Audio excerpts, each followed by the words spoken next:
إن الحمد لله نحمده ونستعينه ونستغفره ونؤمن به ونتوكل عليه ونعوذ بالله من شرور أنفسنا وسيئات أعمالنا من يهده الله فلا مضل له ومن يضلل فلا هادي له وأشهد أن لا إله إلا الله وحده لا شريك له وأشهد أن محمدًا عبده ورسوله صلى الله تعالى عليه وعلى آله وصحبه وسلم تسليماً كثيراً. أما بعد فإن خير الحديث كتاب الله وخير الهدي هدي محمد صلى الله عليه وسلم وشر الأمور محدثاتها وكل محدثة بدعة وكل بدعة ضلالة وكل ضلالة في النار. فأعوذ بالله السميع العليم وبوجهه الكريم وسلطانه القديم من الشيطان الرجيم من همزه ونفخه ونفثه. بسم الله الرحمن الرحيم. يا أيها الذين آمنوا اتقوا الله حق تقاته ولا تموتن إلا وأنتم مسلمون. يا أيها الناس اتقوا ربكم الذي خلقكم من نفس واحدة وخلق منها زوجها وبث منهما رجالا كثيرا ونساء واتقوا الله الذي تساءلون به والأرحام إن الله كان عليكم رقيبا. يا أيها الذين آمنوا اتقوا الله وقولوا قولا سديدا يصلح لكم أعمالكم ويغفر لكم ذنوبكم ومن يطع الله ورسوله فقد فاز فوزا عظيما. ہر قسم کی تعریف، بڑائی اور بزرگی، کبریائی اور عظمت لائق و زیبا ہے اس رب العالمین احکم الحاکمین کے لیے جو ہم سب کا رب ہے، جو ہم سب کو کھلاتا ہے پلاتا ہے، کائنات کے وجود کا ہر ذرہ اس رب العالمین کے وجود کی دلیل ہے. وہ رب العالمین جو الحکیم ہے، انسانوں کی آسانی کے لیے حکمت اور مصلحت کی جس قدر فراوانی ہو سکتی ہے اس رب العالمین نے ہم سب کو مہیا فرمائی ہے. وہ رب العالمین العزیز ہے کہ کائنات کی ساری مخلوقات اس کے قبضے قدرت میں ہے. وہ المالک ہے، وہ الرازق ہے، وہ المنعم ہے، وہی مدبر ہے، وہی القادر ہے، وہی قدیر ہے. اس رب العالمین کے لیے ہر قسم کی تعریف سزاوار ہے. بے انتہا درود و سلام نازل ہو آقا انعامدار شفیع المذنبین رحمت للعالمین جناب احمد مصطفیٰ محمد مجتبیٰ صلی اللہ علیہ وسلم کی ذات مبارکہ پر، جن کو اللہ رب العالمین نے ہم سب کی ہدایت کے لیے مبعوث فرمایا، اور ہم سب پر ان کا یہ احسان ہے کہ آج ہم مسلمان ہیں. اللہ رب العالمین بے شمار درود و سلام نازل فرمائے پیارے حبیب محمد الرسول اللہ صلی اللہ علیہ وسلم کی ذات مبارکہ پر، اور قیامت کے دن ہم سب کو آپ کی شفاعت نصیب فرمائے. اللہم صلی وسلم وانعم وبارک علی حبیبک ونبیک محمد وعلی آلہ وصحبہ وسلم. میرے عزیز بھائی اور دوستو، آج کا دن اس اعتبار سے انتہائی زیادہ اہم ہے کہ آج جمعہ کا دن ہے.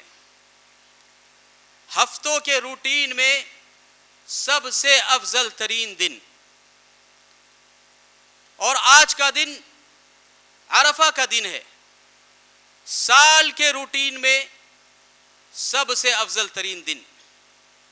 یہ وہ دن ہے جسے اللہ رب العزت نے نبی پاک صلی اللہ تعالی علیہ وسلم کے حج کے عرفہ کے دن کے لیے جمع کیا.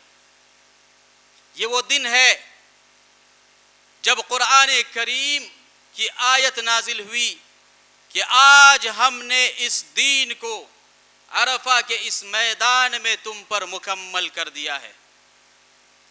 حضرت عمر ابن خطاب رضی اللہ تعالیٰ عنہ بیان کرتے ہیں کہ ان کے پاس ایک یہودی شخص آیا اور اس نے کہا کہ اے امیر المؤمنین، اے عمر ابن خطاب، اللہ تعالیٰ نے آپ لوگوں کو اس قرآن میں جس کی آپ تلاوت کرتے ہیں ایک ایسا دن دیا ہے کہ اگر ہم یہودیوں پر وہ دین نازل ہوتا تو ہم اسے عید کا دن بنا لیتے. حضرت عمر نے دریافت کیا کہ آخر ایسی کون سی آیت ہے؟ تو اس یہودی نے اس آیت کی تلاوت کی، اليوم اکملت لکم دینکم واتممت علیکم نعمتی ورضیت لکم الاسلام دینا. آج میں نے اپنے دین کو تم پر مکمل کیا، اپنی نعمتوں کو تم پر مکمل فرمایا اور اسلام کو بطور دین، بطور مذہب، بطور دھرم اور بطور ریلیجن تمہارے لیے قبول فرمایا.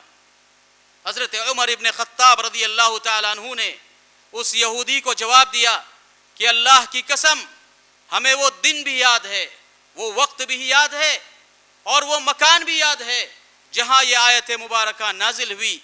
وہ جمعہ کا دن تھا، عرفہ کا میدان تھا، نبی پاک صلی اللہ تعالیٰ علیہ وسلم پر یہ مبارک آیت اس مکان پر نازل ہوئی. تو میرے عزیز بھائی اور دوستو، یہ وہ عرفہ کا دن ہے جہاں منی سے عرفات تک حاجیوں کے قوافل روانہ ہو رہے ہیں.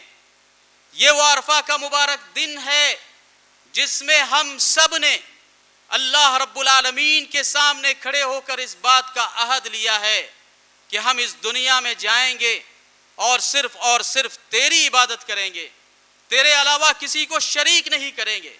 یہ وہ مبارک دن ہے، بھلے ہی ہم اس دن کو بھول چکے ہو، ہمیں قرآن نے یاد دہانی کی ہے کہ یہ وہ مبارک دن ہے جب ساری بنی نوع انسان اللہ رب العزت کی بارگاہ میں کھڑی تھی اور ہر شخص سے اللہ نے اس بات کا وعدہ لیا کہ جب تم دنیا میں پیدا ہو کر جاؤ گے تو کس کی عبادت کرو گے.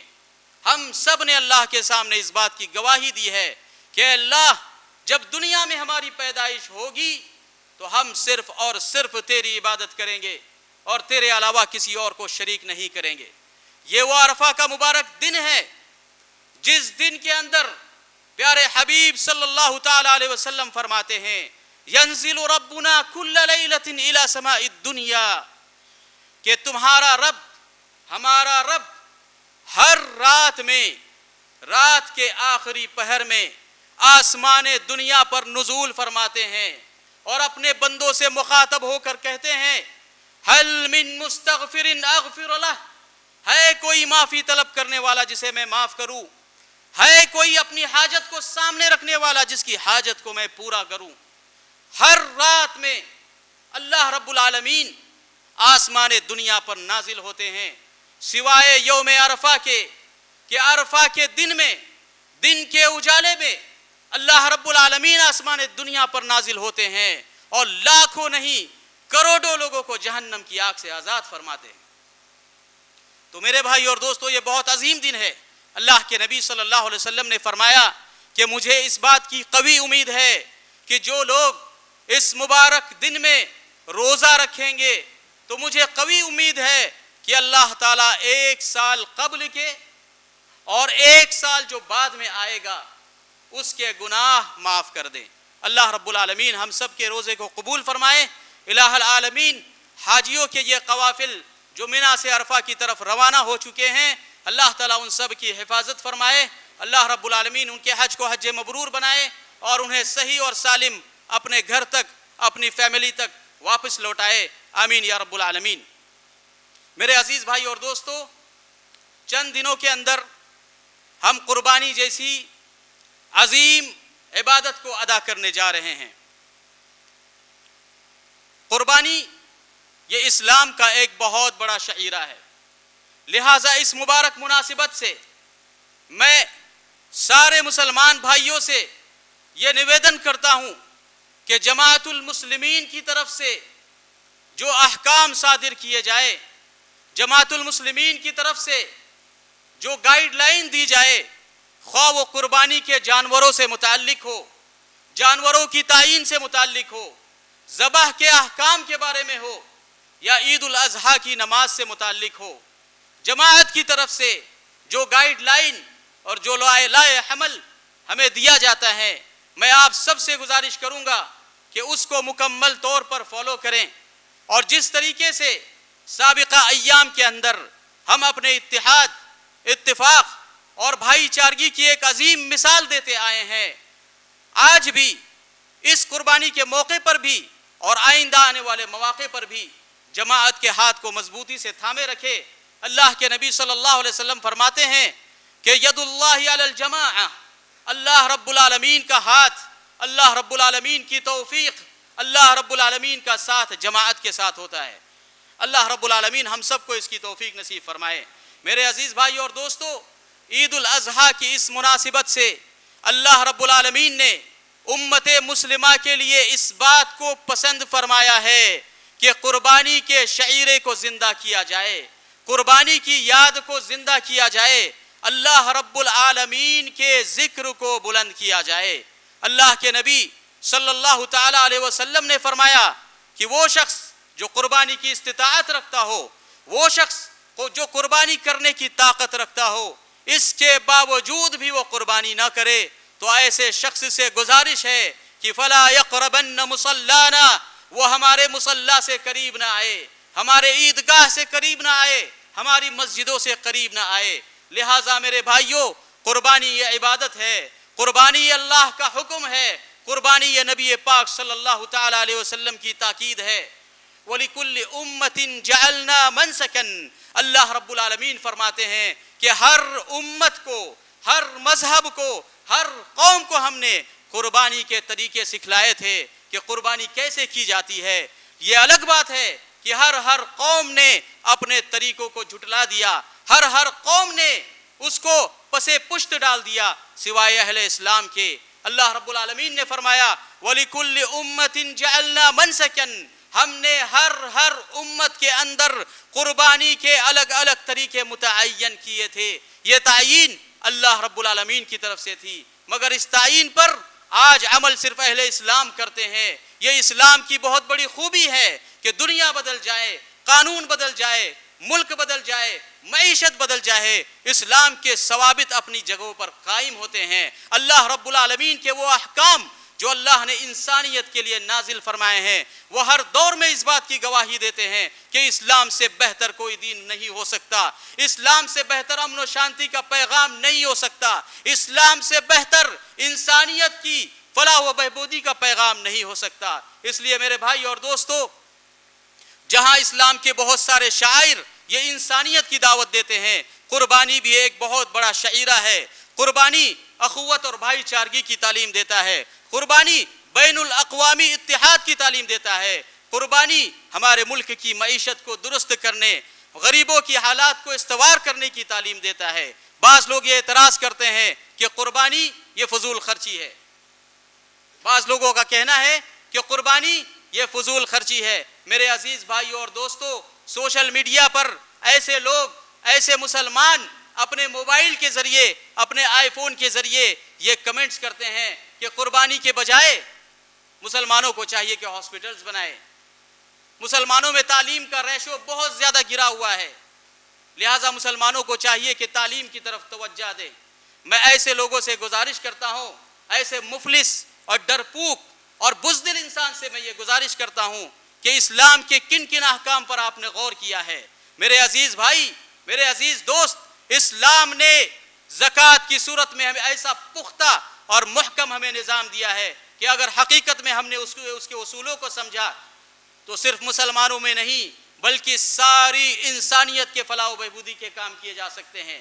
اسلام نے ہمیں نظام اوقاف سے متعارف کرایا ہے، اسلام نے ہمیں نظام میراث سے متعارف کرایا ہے، اسلام نے ہمیں نظام عشر دیا ہے، یہ اکنامک اور معیشت سے تعلق رکھنے والے ایسے بڑے بڑے نظام ہیں کہ ہم نے ان کو پسے پشت ڈال دیا ہے. یہ ہماری تعلیم کا حصہ نہیں ہے, یہ ہماری سوچ کا حصہ نہیں ہے, یہ ہمارے معاشرے کا حصہ نہیں ہے. اور یہی وجہ ہے کہ اللہ کی طرف سے بھوک مری مسلط ہے, اللہ کی طرف سے کمزوریاں مسلط ہے. اگر کوئی شخص قربانی پر یہ اعتراض کرتا ہے کہ یہ فضول خرچی ہے, تو میں اس کے موبائل پر اعتراض کرتا ہوں, میں اس کے آئی فون پر اعتراض کرتا ہوں, میں اس کے لیپ ٹاپ پر اعتراض کرتا ہوں کہ یہ بھی فضول خرچی ہے. آپ جس قیمت کا آئی فون خرید رہے ہیں اس قیمت سے کئی گھروں کا راشن چل سکتا ہے, کئی گھروں میں خوشیاں واپس آ سکتی ہے. لہٰذا میرے بھائیو اور دوستو, یہ کہنا کہ یہ قربانی فضول خرچی ہے, میرے بھائیو آپ ان حالات کے بارے میں کیا کہو گے جو ہمارے ملک کے اوپر آئے ہوئے ہیں؟ کرکٹ کلب پر, نائٹ کلب پر, سگریٹ نوشی پر, جوئے کے اندر, سٹے کے اندر اور نشہ بازی کے اندر, ڈرگس کے اندر لاکھوں کا پیسہ خرچ کیا جاتا ہے. کیا اس وقت ہمیں غریب یاد نہیں آتے؟ کیا اس وقت ہمیں مسکین یاد نہیں آتے؟ کیا اس وقت ہمیں انسانیت کا درد نہیں آتا تھا؟ میرے بھائیو, یہ ایک بزدلی ہے کہ اسلام کے اس شعیرے سے انسان چند حالات کی بنیاد پر سمجھوتا کر لے. یہ بزدلی ہے, یہ کمزوری ہے کہ اسلام کے شاعر کو, اسلام کے ثوابت کو, جس کی بنیاد سارے مذاہب کے اندر ملتی ہے اور جس پر اللہ رب العالمین نے منسک عظیم کی مہر ثابت کی ہے, اس سے ہم سمجھوتا کریں. بعض ہمارے بھائی اعتراض کرتے ہیں کہ قربانی کی بنیاد پر ملک کی معیشت کمزور ہوتی ہے.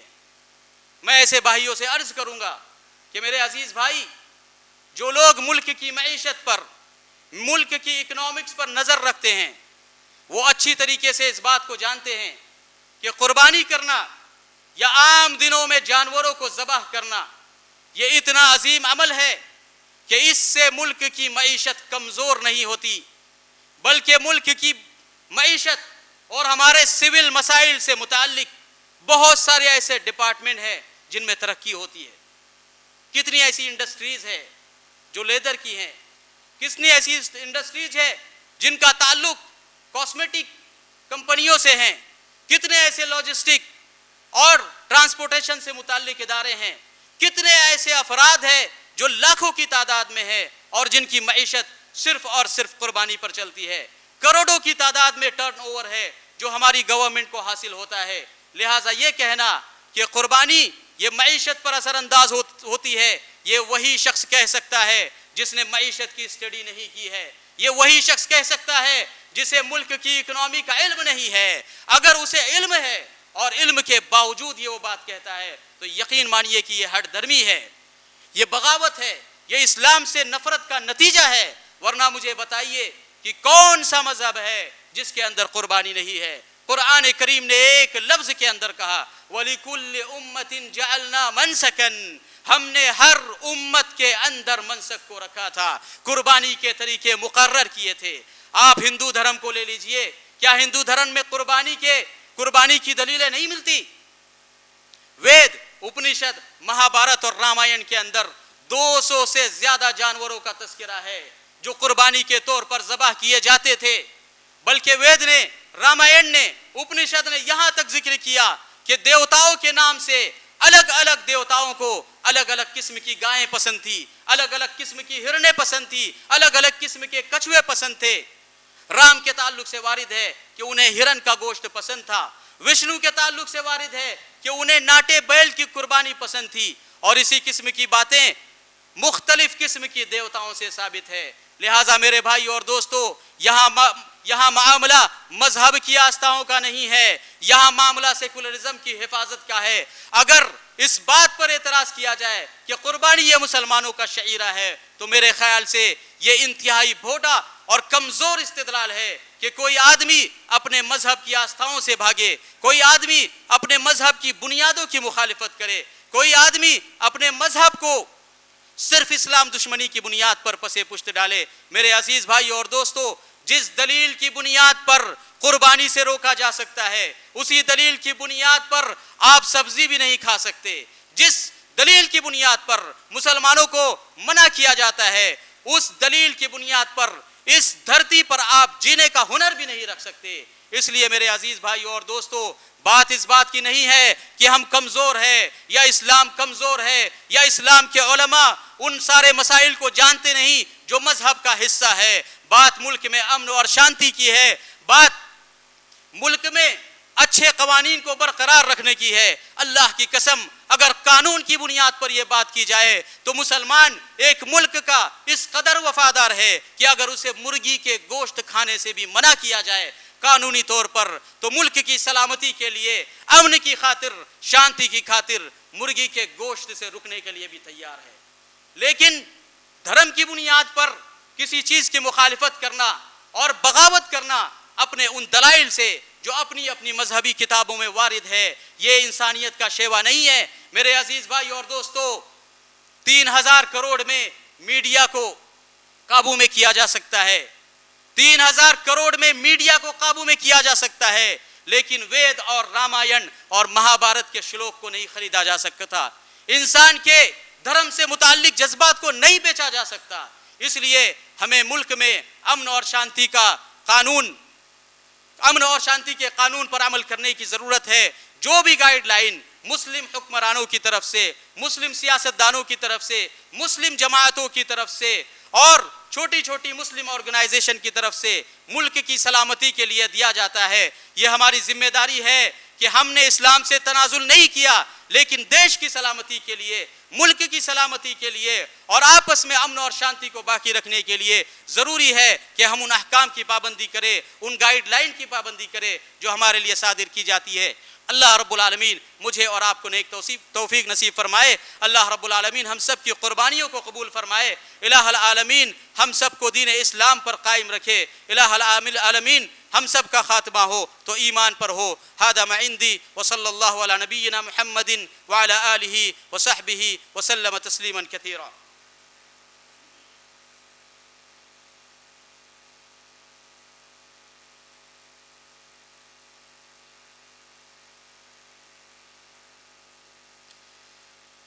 الحمد لله على إحسانه والشكر له على توفيقه وامتنانه وأشهد أن لا إله إلا الله وحده لا شريك له تعظيما لشأنه وأشهد أن نبينا محمدا عبده ورسوله الداعي إلى رضوانه وأصلي وأسلم عليه وعلى آله وأصحابه بإحسانه.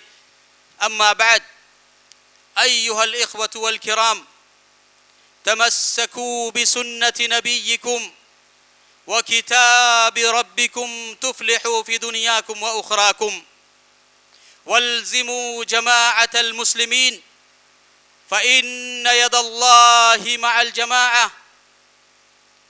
واعلموا أن الله أمركم بأمر فبدأ فيه بنفسه وقال: إن الله وملائكته يصلون على النبي يا أيها الذين آمنوا صلوا عليه وسلموا تسليما.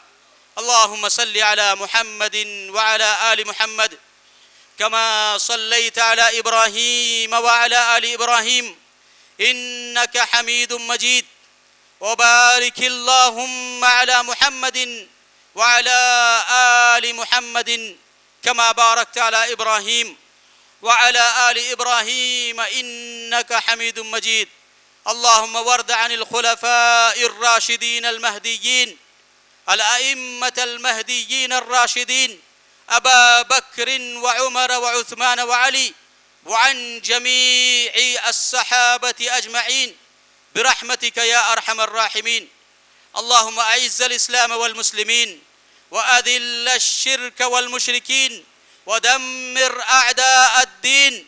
اللهم انصر كتابك، اللهم انصر كتابك وسنة نبيك، اللهم انصر دينك، اللهم اخذل من خذل دينك يا قوي يا عزيز.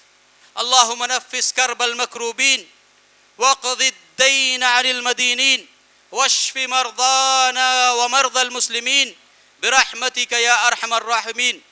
اللهم اقسم لنا بخشيتك، اللهم اقسم لنا من خشيتك ما تحول به بيننا وبين معصيتك، ومن اليقين ما تهون به علينا مصائب الدنيا، ومتعنا اللهم بأسماعنا وأبصارنا وقواتنا أبدا ما أحييتنا، واجعل ثأرنا على من ظلمنا، ولا تجعل مصيبتنا في ديننا، ولا تجعل الدنيا أكبر همنا ولا مبلغ علمنا، ولا تسلط علينا من لا يخافك فينا ولا يرحمنا.